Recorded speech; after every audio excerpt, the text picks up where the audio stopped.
Dragi prijatelji narave, udeleženci festivala alpskega cvetja, danes se bomo pogovarjali o koconogih kurah. Kot vidite, sedimo v borovnicah, ki jih imajo vse zelo, zelo rade. Meni je žal, da se moramo srečati prek kamere. Jaz nisem najboljši govorc pred kamero, veliko ljubše bi mi bilo v živo ali pa kje v živo v naravi, ampak taka je situacija. Jaz sem Tomaž Mihelič, prihajam iz Društva za opazovanje in proučevanje ptic Slovenije in se poklicno ukvarjam s pticami že 20 let, predvsem z gozdnimi pticami in tudi s koconogimi kurami. In danes vam bom skušal predstaviti nekatere skrivnosti divjega petelina v gozdu in pa belke na sami drevesni meji na alpskih Goličavah, s katerima se v projektu Vrh Julijcev ciljno ukvarjamo. Ukvarjamo se predvsem z namenom, da bi jim zagotovili mirna območja pri divjem petelinu, predvsem v okolici rastišč, pri belki, pa z neko študijo, s katero bomo skušali ugotoviti njihova stanišča, najboljša, bi rekel, letna prezimališča in tudi zimovališča, ki so v zadnjih letih na udaru predvsem zaradi porasta turnega smučanja, tudi zimskega planinarjenja. In upam, da boste v predstavitvi, ki bo usmerjena predvsem v zanimivosti in njihovo razširjenost v Sloveniji, uživali in da se boste kaj novega naučili. Danes bomo govorili o divjem petelinu in belki, dvema zanimivima predstavnikoma koconogih kur, s katerimi se ukvarjamo v Vrhu Julijcev, kohezijskem projektu v Triglavskem narodnem parku. Koconoge kure so zelo zanimiva družina iz rodu Galliformes. V Sloveniji imajo 4 predstavnike: gozdnega jereba, belko, ruševca in divjega petelina. In za celotno družino Galliformes je značilna prilagoditev na ekstremne razmere severa. Se pravi, če pogledamo razširjenost rodu Galliformes brez koconogih kur, vidimo, da so razširjene v glavnem po toplih predelih, medtem ko je koconogim kuram uspelo se razširiti na severni del. Jasno, tukaj izkoriščajo manjšo konkurenco vrst, manj plenilcev na račun težjih razmer, nižjih temperatur in pa manj in slabše dostopne hrane, predvsem v zimskem času. Številne prilagoditve jim to omogočajo: odlična operjenost, bolj izolativno perje, površina nog, posebne resice na nogah in pa prebavila prilagojena presnovi malokalorične hrane. Predvsem v zimskem času, če si predstavljamo, je ta hrana zelo balastna, z zelo malo kalorijami, samo s res zelo učinkovitimi prebavili jim uspe iztisniti potrebne kalorije iz te hrane. Vse vrste so načeloma vezane na višje lege. Še najnižje bomo našli gozdnega jereba, tam nekje nad 600 metri lahko že, vendar je tudi v teh legah izredno redek. Nad njim divji petelin, predstavnik gorskega gozda, v glavnem gozda na višini okrog 1400 metri, še višje ruševec, nekje med gozdno in drevesno mejo je njegov pas, in pa najvišje belka, ki živi na alpskih Goličavah, ponavadi pozimi še višje kot poleti, kjer po grebenih veter spiha sneg, najde hrano pozimi.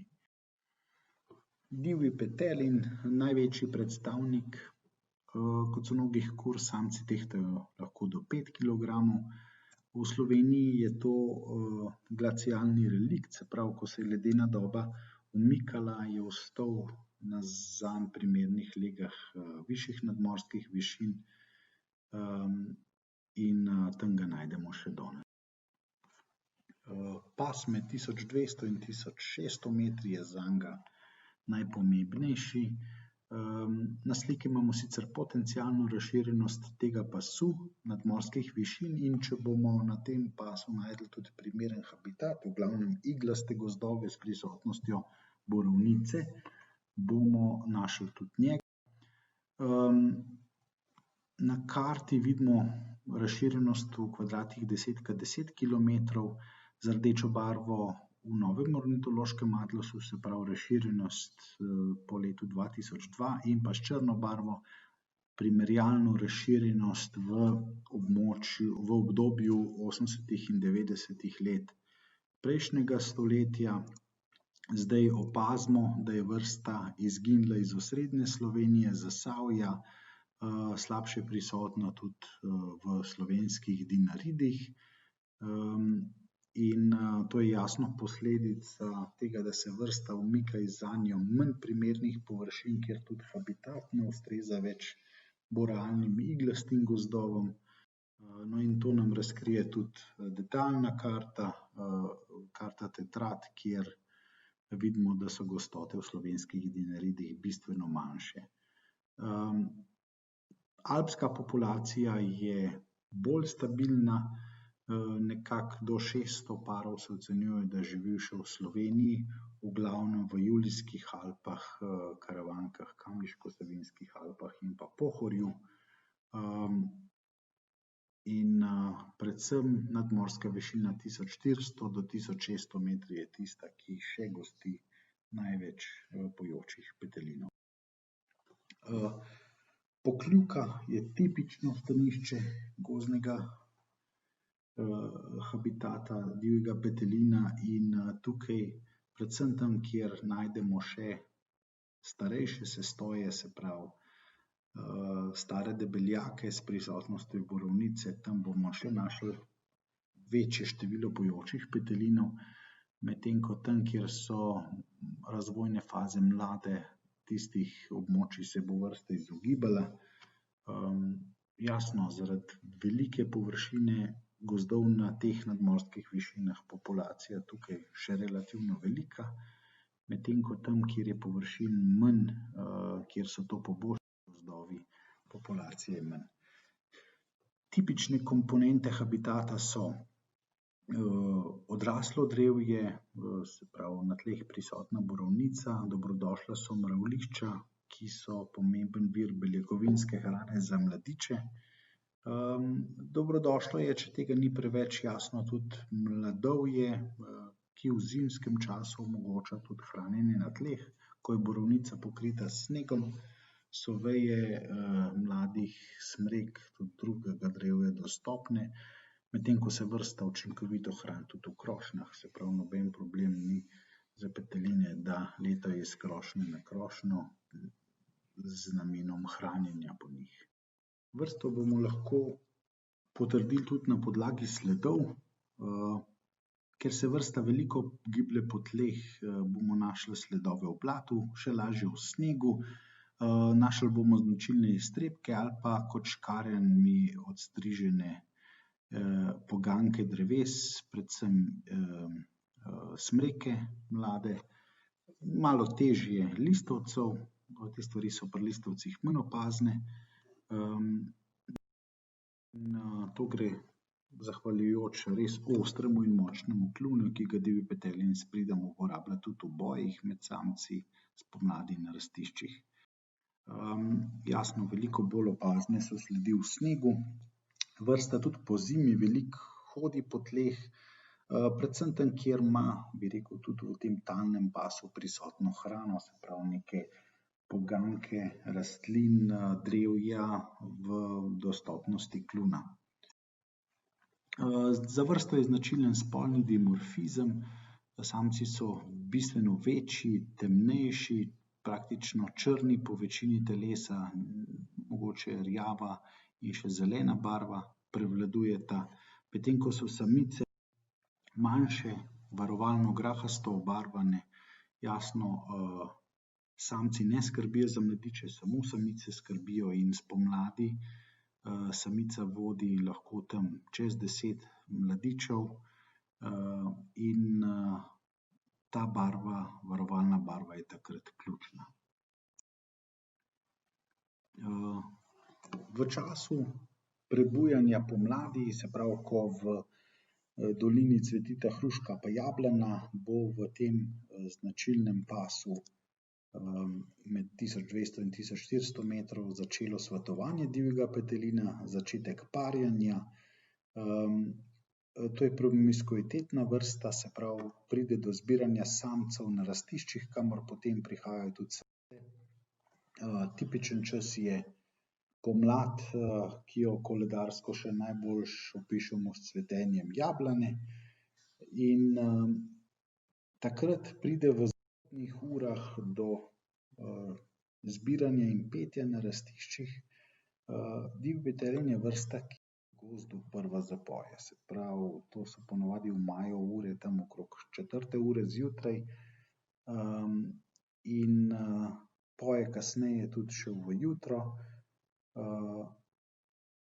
Njegova pesem je neverjetno tiha in verjetno je to tudi razlog, da izkorišča te jutranje ure, ko je ta pesem dobro slišna. Pesem je zanimiva, najbolj je značilno brušenje, ko petelin tako zelo intenzivno vibrira z glavo. Pri tem pride do enega značilnega glasu, ki mu pravimo brušenje.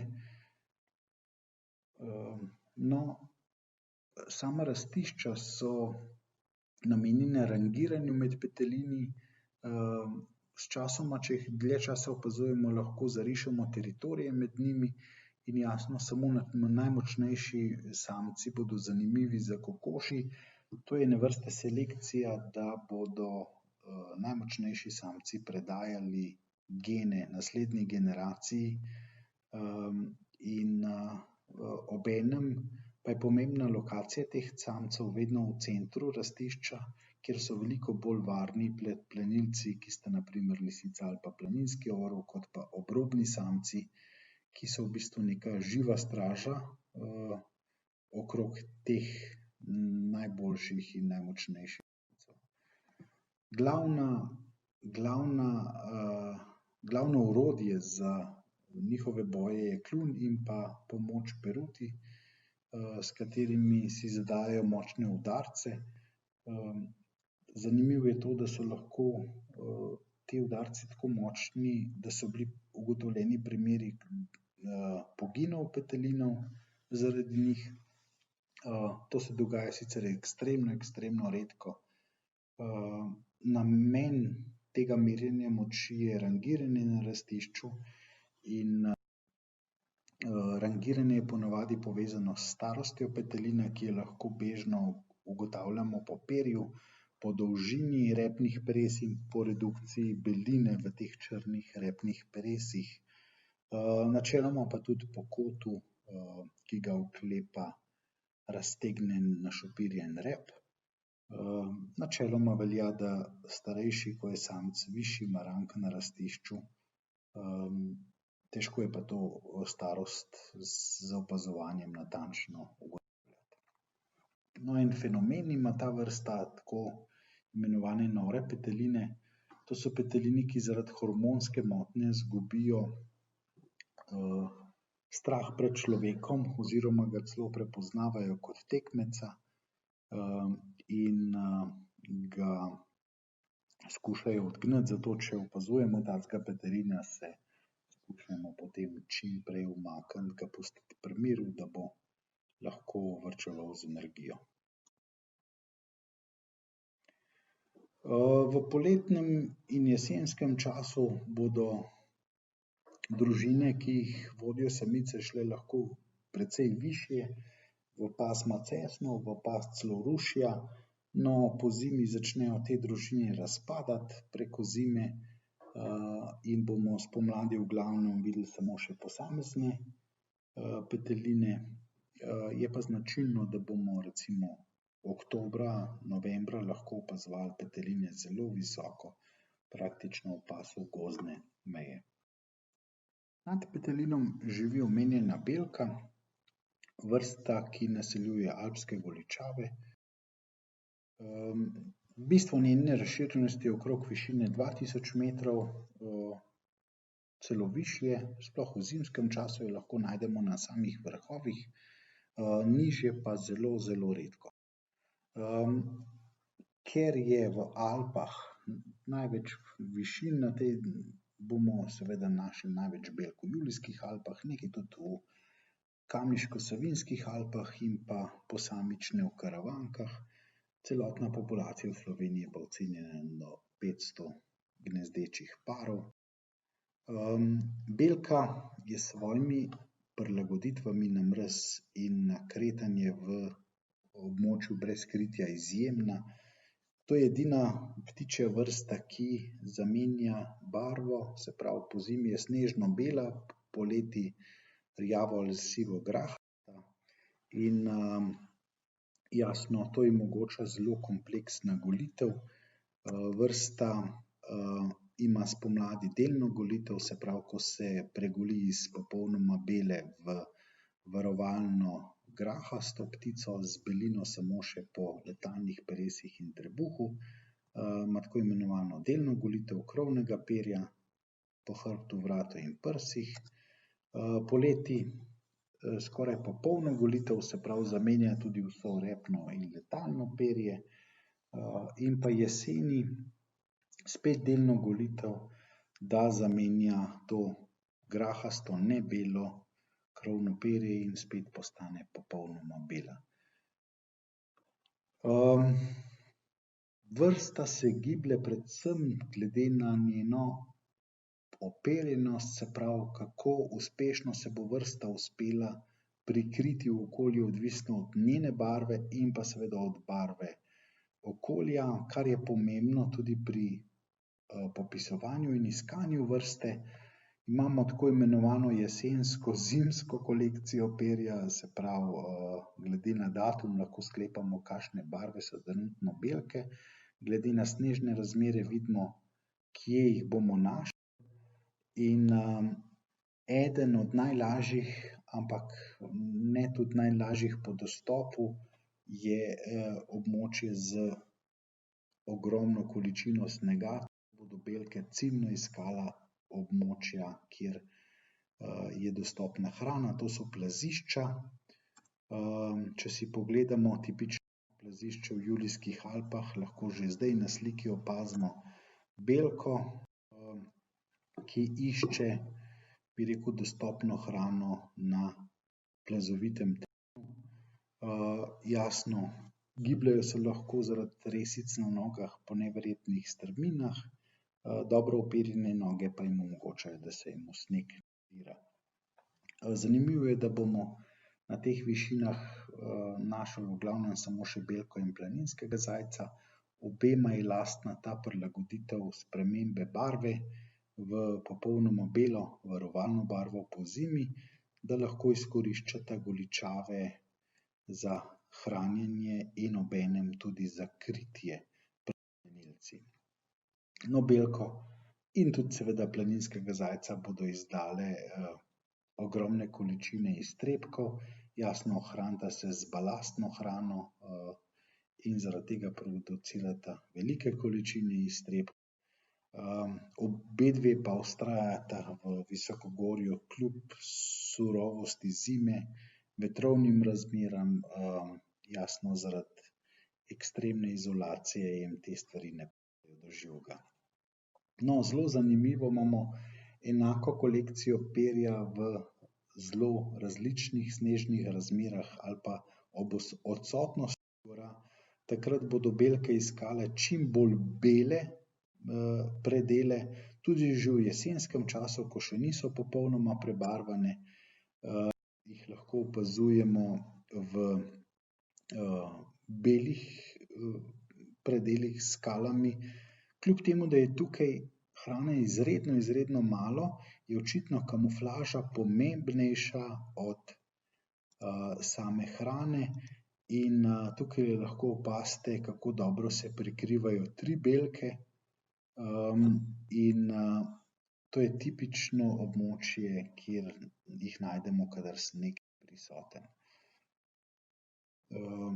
Tukaj se lahko združujejo v večje skupine, ponavadi so to malo družinsko povezane ptice, še ptice istih družin, lahko tudi združevanje večjih družin. Vedno imamo pa prisotne tudi teritorialne samce, ki že označujejo pač neke njihove teritorije oziroma vsaj njihovo prisotnost, saj ti teritoriji niso nujno enaki, kot bodo pomladi.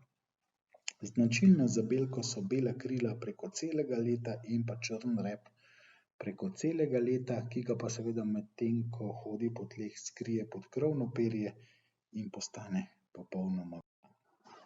No, tako kot belka je tudi planinski zajec s podobnimi prilagoditvami. Neverjetno velikokrat se lahko s proučevanjem belk srečamo tudi s planinskim zajcem, ki očitno išče prav enaka območja v tem času. Jasno zaradi tega, da je na teh območjih bolj prikrit glavnemu plenilcu, to je planinski orel pri planinskem zajcu. No, enako bo veljalo za popolnoma bele belke, se pravi, če jeseni dolgo ne zapade sneg, imajo belke stisko in takrat iščejo najbolj bele predele naših Alp. Potem imamo pa najlažji scenarij, se pravi skoraj kopne gore z izredno malo snega in pa že pregoljene bele belke. To je scenarij, ko bodo praktično vse belke šle v okolico teh snežnih površin iskat hrano, to so ponavadi snežne kotanje ali pa neki osojni predeli, kjer se je ohranilo nekaj snega. Tam bomo našli seveda lahko večje koncentracije teh ptic, katerim je očitno poleg hrane zelo pomembno tudi to prikrivanje pred plenilci. In ne glede na to, a so že popolnoma bele ali so še malo lisaste, se bodo zbirale okrog teh snežnih zaplat. Jasno, dobesedno z eno nogo na snegu, z drugo nogo na hrani. In tam lahko najdemo skupine tudi po 10 in več ptic. Potem imamo pa še misijo nemogoče, se pravi pregoljene ali delno pregoljene belke in pa seveda razmere, ko je hrana dostopna povsod, po eni strani pa tudi kritje z nekim takim, bi rekel, delno zasneženimi gorami. Jasno, ker je belka perfektno prilagojena na življenje, jih bomo v takem scenariju našli s pomočjo sreče. Zakaj? Ona povsod najde in kritje in hrano naenkrat in njuno pojavljanje je lahko iz dneva v dan povsem različno, se pravi, tukaj zelo težko razberemo neke zakonitosti, ki bi pomagale, bi rekel, belko hitro odkrivati in študirati. Edina metoda, ki je tukaj uspešna, je, da prehodimo ogromne količine našega, bi rekel, visokogorskega sveta in tudi ogromne količine natančno pregledamo. Zakaj? Belke so navajene prikrivanja in lahko gremo par 10 metrov od njih in jih ne bomo preplašili, ker se bodo prikrile. Jasno, zaradi tega pa tudi ne Dostikrat imamo v teh pozno jesenskih obdobjih, ko zapadejo prvi snegovi, te razmere in bi rekel, to so tudi najboljše razmere za življenje belk, ko jim je praktično omogočeno, da se pojavljajo kjerkoli po našem visokogorju. Zanimivo je vseeno, da večkrat opazimo skupine samcev, se pravi skupine, v katerih najdemo samo samce skupaj in pa mešane skupine, medtem ko zaenkrat še nismo opazili, bi rekel, večje skupine, v katerih bi bile samo samice. Značilen črn rep je viden tudi pozimi, to je tudi glaven razpoznaven znak belke in pa seveda vedno bela krila. No, ko belka preživi to zimsko obdobje, pa seveda pride tista za njo najbolj pomembna pomladanska kolekcija, začne se ta pomladanska golitev. Na sliki vidite praktično čisto ogoljene noge. To je zelo intenzivna golitev, v tem času samci intenzivno varujejo svoje teritorije.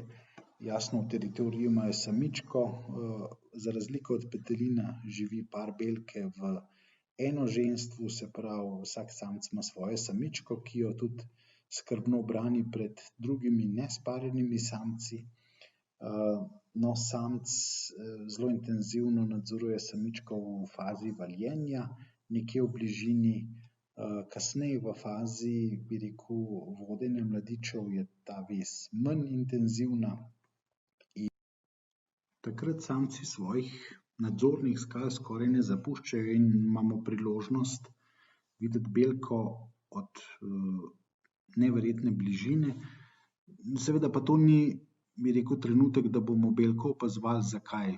Zelo verjetno se nahajamo zelo blizu gnezda in zelo pomembno je, da mi to območje takrat čim hitreje zapustimo. Samec nas v bistvu opozarja nase, predvsem zato, da bi obvaroval gnezdo, in če ne bomo opazili samičke, ki je odšla z gnezda, lahko to pomeni, da se bodo jajca podhladila. Zato v vseh primerih, ko belko opazujemo iz bližine in ta belka ne odide, odidemo mi in s tem omogočimo naprej nemoteno gnezdenje.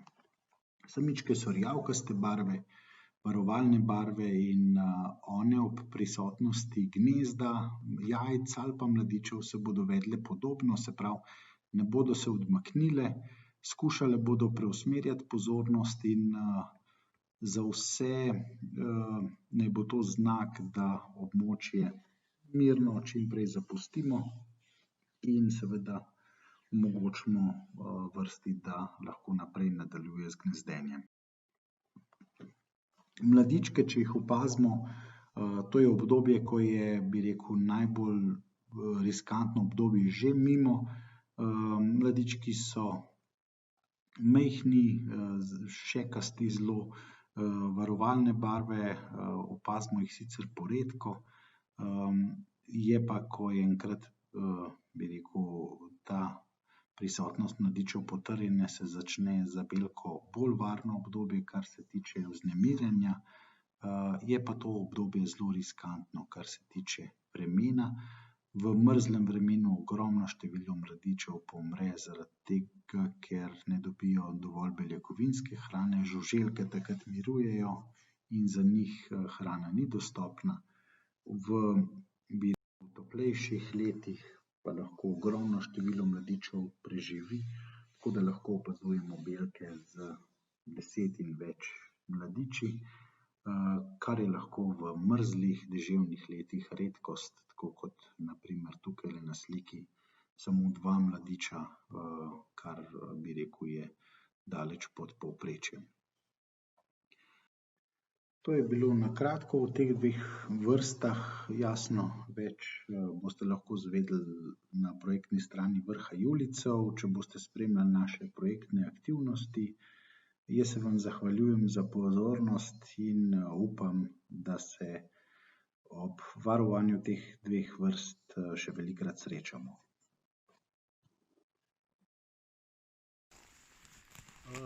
To je bilo z moje strani vse, upam, da ste uživali.